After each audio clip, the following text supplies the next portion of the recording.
Joe Scarborough declares his independence, explains why he's ditching the GOP over Trump. It's been a little less than 2 weeks since President Donald Trump delivered his unhinged tweet storm against psycho Joe Scarborough and low IQ crazy Mika Brzezinski, and unfortunately for the Morning Joe co-hosts, the news cycle has since moved on to more pressing matters concerning the president's firstborn son.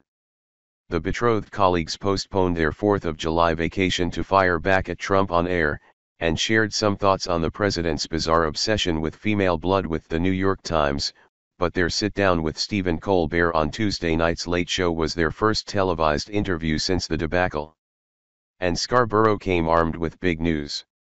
In light of his recent disagreements with the president, along with the GOP members of Congress who continue to support him, Scarborough announced that he is leaving the Republican Party and becoming an independent. Asked by Colbert why other Republicans have not been as critical of Trump as he has, Scarborough said he thinks their tacit support of the president is inexplicable.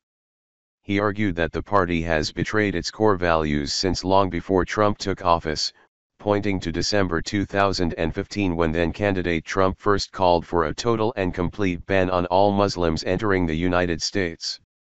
"I said on the air, it's very simple, it's black and white," Scarborough continued. "I said I can never vote for anybody in my party that said they were going to ban people for the God they worshipped." He said he found Trump's words and actions disturbing throughout the entire campaign, from the time he claimed to not know anything about David Duke and the Ku Klux Klan to when he said a judge from Indiana couldn't be fair to him because he was of Mexican heritage. "You didn't have Republicans coming out and saying, 'I can never support Donald Trump because he's racist,'" Scarborough said. "Time and time again, they turned the other way, and they're doing the same thing now. It's actually disgusting. And you have to ask yourself, what exactly is the Republican Party willing to do? How far are they willing to go? How much of this country and our values are they willing to sell out? But aren't you a Republican?" Colbert asked the man who served as a Republican in the House from 1995 to 2001.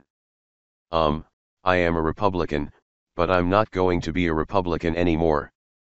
I've got to become an independent," Scarborough said to loud cheers from Colbert's audience. It's true that Scarborough, along with Brzezinski, has been a sharp critic of Trump's at times, but he has hardly been the steadfast leader of the resistance that he portrayed himself as on tonight's Late Show. He took a similar approach when he sat down with Colbert back in February, calling Trump's first month in office scary as hell and declaring that the Republican Party needs to know that there is going to be a time after Donald Trump and they are going to be judged for the next 50 years on how they responded to the challenges of today. Yet this defiant stance actively ignores how cozy he has been with Trump in the past. Throughout the presidential campaign, both Scarborough and Brzezinski seemed to swing back and forth on their support for the man they still call a longtime friend. Before Scarborough penned an op-ed that said the GOP must dump Trump, he was bragging on the stage of the 92nd St. Y in Manhattan that he would regularly call him up to give advice. During one of his many call-ins to Morning Joe, Trump described the hosts as supporters or at least believers in his campaign.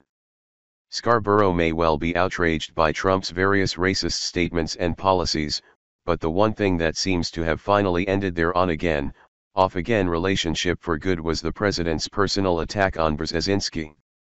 In another Washington Post op-ed published late last month, the pair wrote, "The Donald Trump we knew before the campaign was a flawed character but one who still seemed capable of keeping his worst instincts in check."